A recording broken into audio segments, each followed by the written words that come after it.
Hello, Sagittarius. Welcome to your March 2023 astrology forecast. I'm so sorry these are later than I was expecting, but we're still going to get them out before all the big stuff happens, so no worries. I just wanted to spend a little bit extra time on these because it is such a big month. So what makes March such a big month? Well, Pluto comes into Aquarius. This is a huge deal. We haven't seen Pluto change signs since 2008 when it came into Capricorn. And it hasn't been in Aquarius for, 250 years almost. Now that's true every single time Pluto changes a sign because that's how long it takes for Pluto to go around.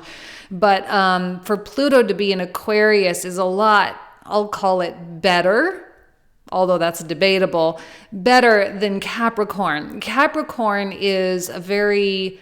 I don't want to call it karmic, but a lot of karmic events can happen during this particular time. And I think if we look back on our lives since 2008, it would be hard to really deny that we've gone through karmic circumstances, right? Maybe for you, right, second house activation here, there was a lot going on with you financially. There was a lot going on with you in terms of rebuilding yourself and learning how to utilize your talents and your skills in a way that was, contributing something good to the world. And there were probably a lot of failures that accompanied that. There was probably a lot of lessons as well with learning how to work with other people's resources. So that might have to do with like a marriage or a spouse. Pluto in the second house is really self-reliant, and Sagittarius, trying their absolute hardest to doing things on their own, but also like trying to figure out how you rely on others, whether it's through friends or business relationships or lenders or something like that. And trying to figure out how to balance your total independence and autonomy and self-reliance plus working with other people. And sometimes that may have gotten a little messy, especially with finances and debts and things like that. Pluto has a lot to do with the second house has a lot to do with the actual money that we earn ourselves through our talent and our skills and how we apply those things. And yes, Pluto does have a really deep desire to do those things, and yet still there's a lot of fear around those things as well. And because the second house is self-worth related, chances are that fear was really coming from a lack of self-worth. Now, it doesn't mean you couldn't still succeed. And I actually know a lot of Sagittarian rising, specifically 3 of them, who have done extraordinarily well during this transit. They've gotten married. One guy took one of his companies public on the stock exchange. So I've seen really incredible things happen, but there was a lot that went into it. It wasn't, I'm sorry, I don't know. I have like a hair or an Annie fur on my face or something. It's like tickling me. But there were a lot of failures and a lot of lessons that went into those successes. So now that that's over, Pluto is coming into Aquarius. Now he's going to do a very interesting ingress into Aquarius. Okay. And I talked about it in my other video, which is the 2023 through 2026, what we can expect over the next couple of years in terms of Pluto and Saturn. Now he's going to be coming into Aquarius and dipping back and forth between Capricorn and Aquarius 2 different times over the next 2 years. He will officially settle in Aquarius at the end of 2024. But for now, for this month, he is in Aquarius and he'll be here for a couple of months before he retrogrades back. But you officially get a taste of what Pluto in the 3rd house is going to look like. Chances are there is a lot of agitation. You've already seen a little bit of that agitation with the Gemini quality here, with Mars retrograding in opposition from you, right? Mars in Gemini is opposite of Sagittarius. So there was a retrograde in here over the past several months, right? It entered Gemini back in August, came in November, December, January. It was retrograde, and then it was in post shadow. So, you've been feeling a lot of that like disturbance energy, like something's got to shift, something's got to change, something has to evolve. And yes, relationships were a really big part of that.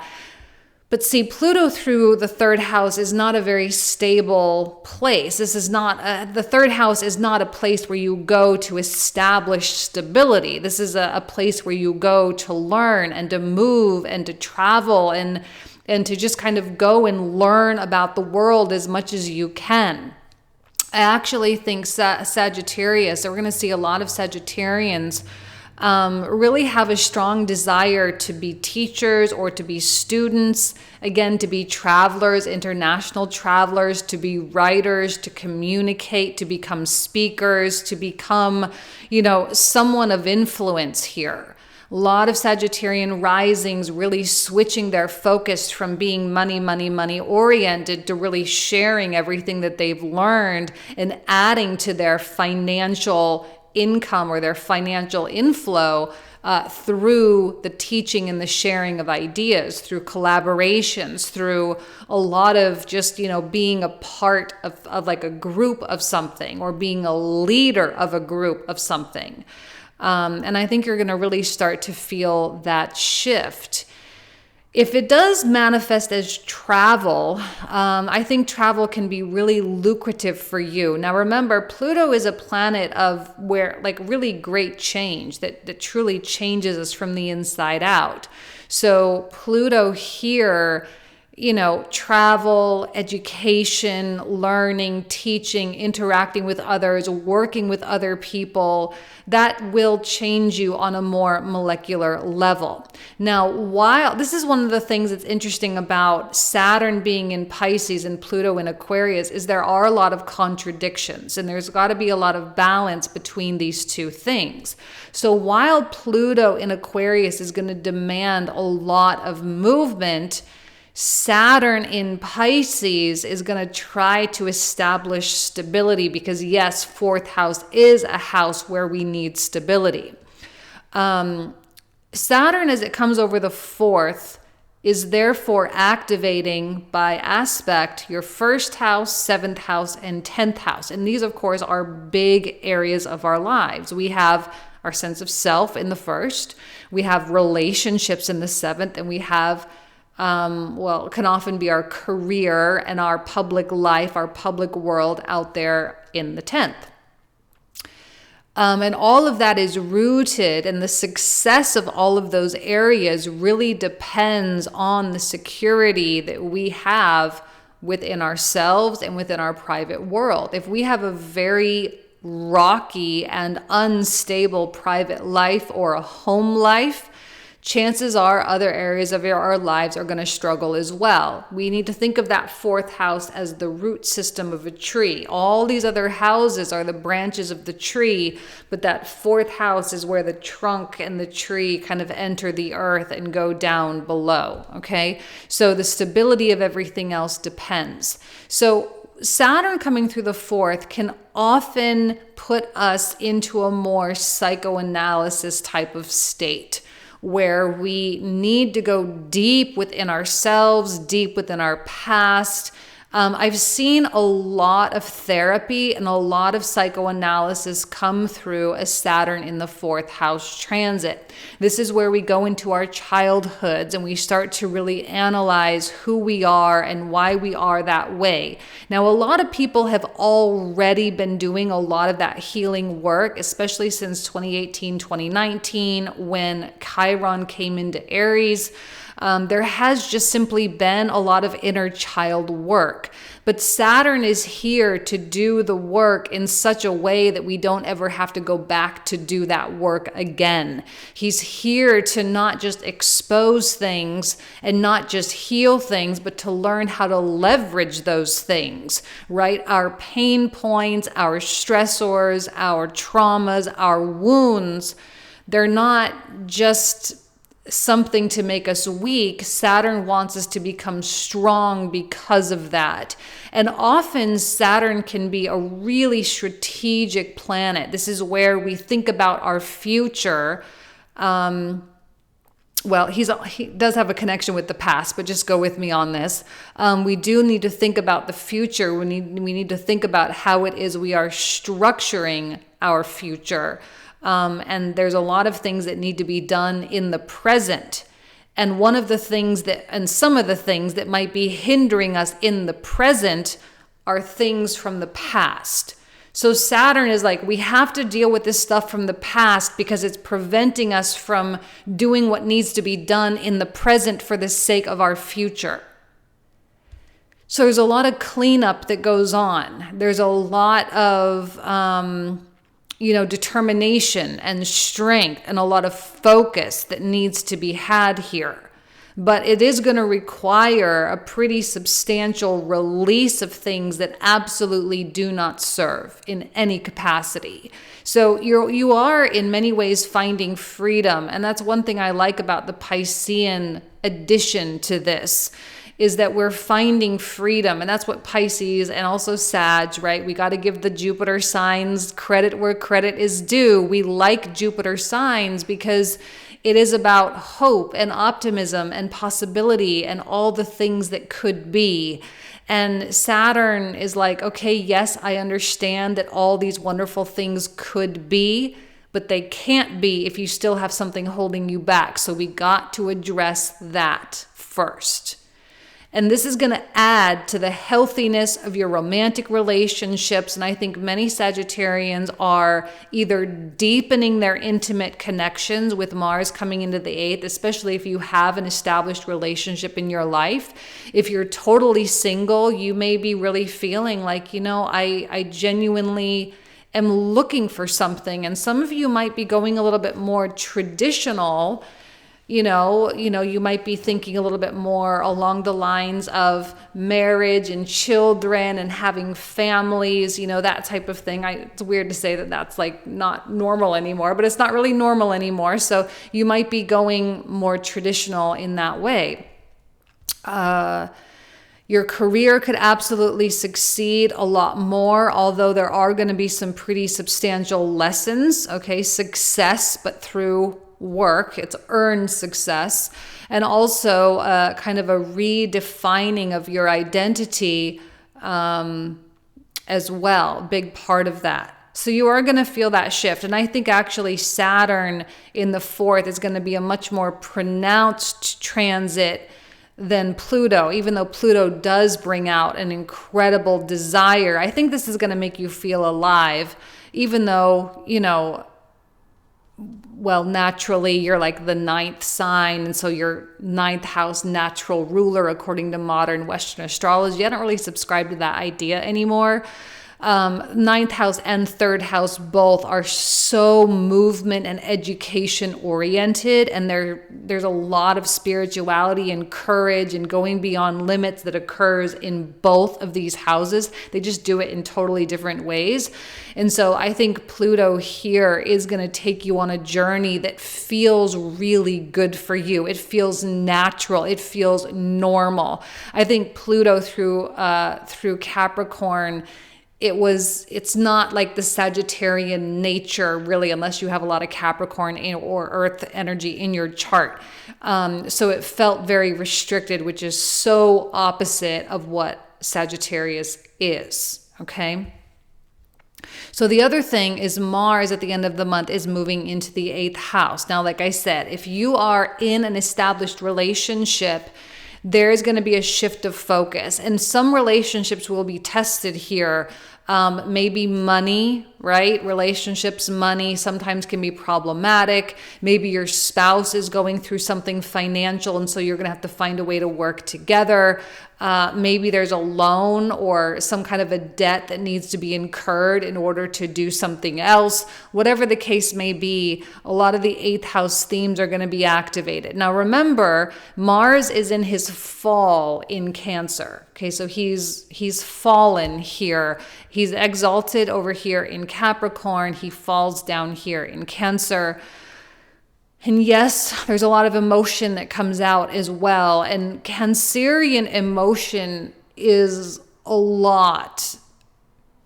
It is a lot. I think Cancer and Scorpio emote in a way that is similar. Pisces is different. Pisces is much more expressive and fluid, where Cancer is much more retentive. And so I feel like any emotion that surfaces, it's going to be much more inside and internal. And there's probably going to be things that feels like you really need to deal with internally. And because Saturn is here there's a bug, is here, Saturn creating that restriction or that barrier for that fluid Piscean emotion, there does seem to be like a restrained quality with the expression of emotion right now. Sagittarius just really doing everything they possibly can to just hold it together, to keep things intact, and to keep things going as well as they can, regardless of what challenges they face. Now, good news is I have the clock set for March 15th, okay? The Ides of March. So we have Jupiter coming in the beginning of March, coming and finishing off this conjunction with Chiron. Finally, this conjunction ends. This conjunction has been going on really since the beginning of February, and I know a lot of people were feeling it. There was just a lot of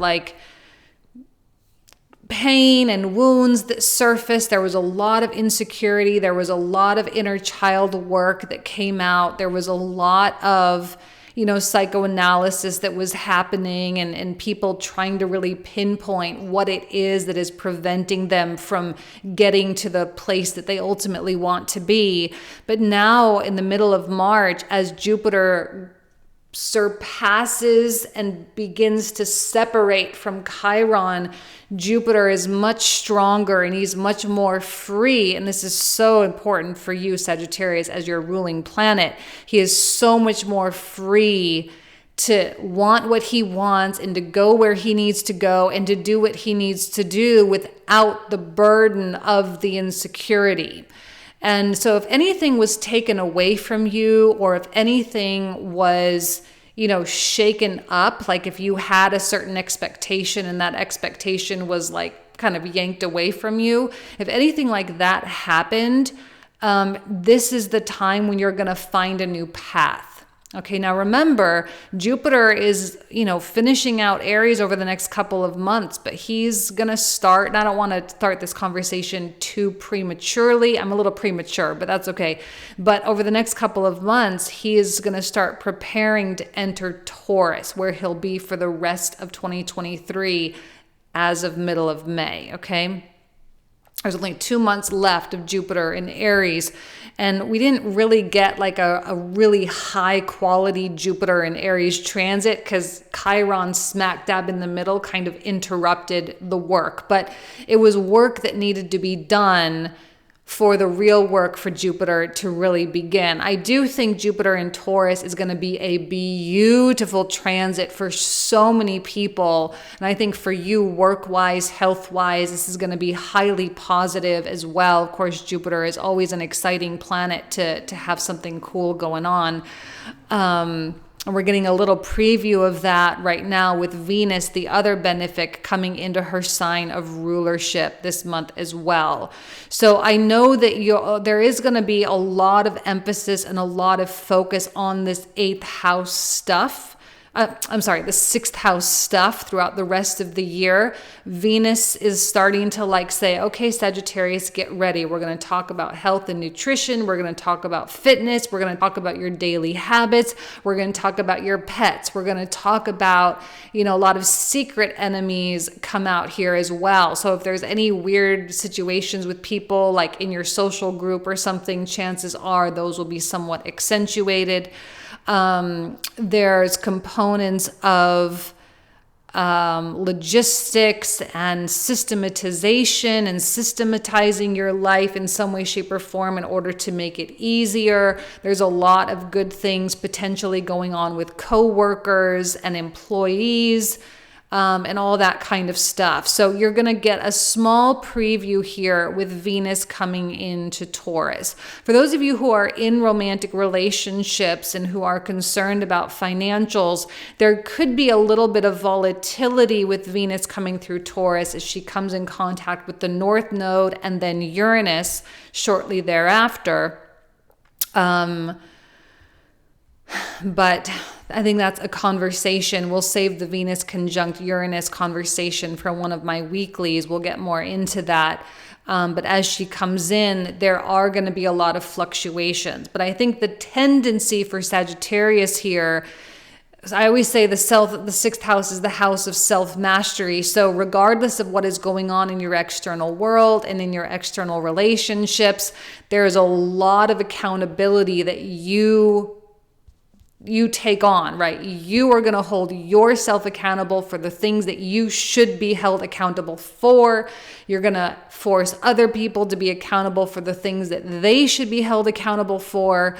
But I know that you're wanting to do and be the absolute best that you can possibly do and be. And I do think this is the beginning of a lot of behavioral change for Sagittarius.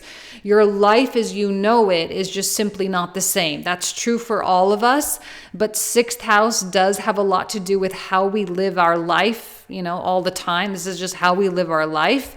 And when we have, a lot of activity going on here, later on with Jupiter, we do become different people. So it's a good thing. It's a really good thing. It's going to support the dreams and it's going to support the desire. And in a lot of ways, it's going to support the quote unquote journey, whether actual journeys or spiritual journeys or educational journeys or whatever it is that Pluto with the third house is going to bring. Okay? All right, Sagittarius, I love you. Have an amazing March and I'll talk to you soon. Take care.